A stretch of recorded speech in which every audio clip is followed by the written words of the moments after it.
Lasă-mă să mănânc. Îmi vine rău dacă... Lasă-mă să mănânc. Nu-ți vine rău. It's better. You eat in 10 minutes. You won't die. I'm taking an empty stomach all the time. Good for your joints. O să-ți vină... And Alzheimer's.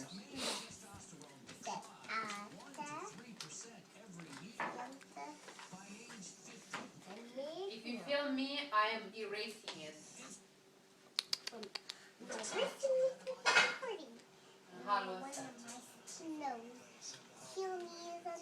În ce hal, baby?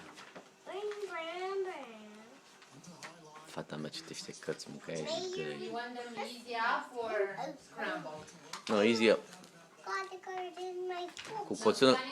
Sunny side up, cu puțină coajă, nu... No raw. Thank you, baby. Bang, bang. Sara, ce faci, iubita? Ce să nu mai ai? Mai ai? Mai ai, mă? Nu, l-am folosit ieri pe tot. Nu. Mi-ai adus de la... De unde?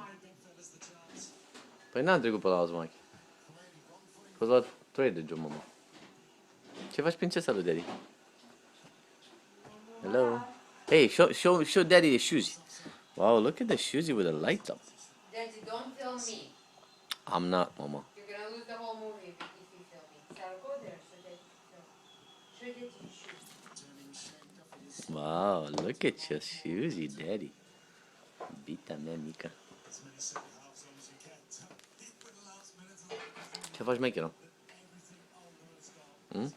Are you gonna tell me a story? No, I'm not. Why not? No, don't tell me that. What will you sell?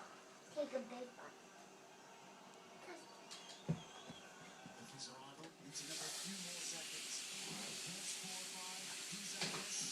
Și ce spune Mica?